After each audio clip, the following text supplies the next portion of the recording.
Multiple families woke up at Sherman Oaks this morning to find their cars destroyed in a fire, and now there is video of possible suspects. Eyewitness News reporter Sid Garcia joining us live from Sherman Oaks with the latest. Sid. Good morning, Mark. It happened early this morning on this Thanksgiving holiday, and folks are just simply grateful that nobody was hurt. Take a look at what it looked like early this morning. The early morning fire destroyed at least half a dozen cars and a motorcycle and destroyed the carport in the back of this Sherman Oaks apartment complex.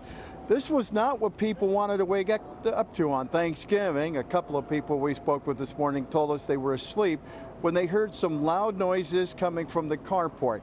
LA City Fire responded and were able to put out the blaze, but the destruction to the vehicles in the carport was done. LA DWP crews were here checking out how badly the power lines were damaged in the fire. Power was shut off to the nearby homes as they checked the lines and pole. As I mentioned, we had a chance to talk to a couple of the residents who live in the complex. They described to us what they heard and what they saw early this morning. The first person you're going to hear from didn't want us to use his name. Here's what everybody had to say. 4 in the morning, I woke up to a fire alarm. A car alarm, followed by another car alarm, and thought it sounded suspicious.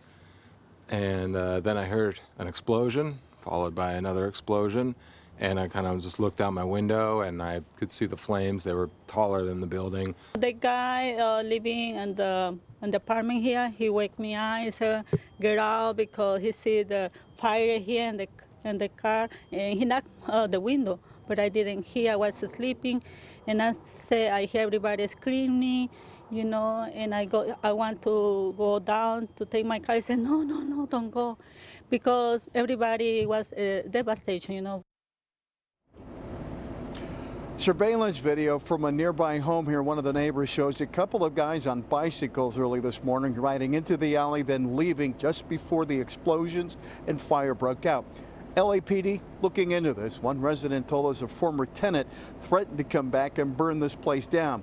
Again, LAPD is looking into what caused this.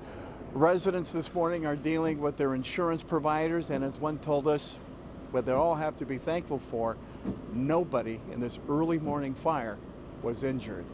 Hello, I'm Mark Brown. Get more great ABC7 content by clicking the subscribe button for our YouTube channel, and download the ABC7 Los Angeles streaming app on Fire TV, Android TV, Apple TV, and Roku to watch on your TV.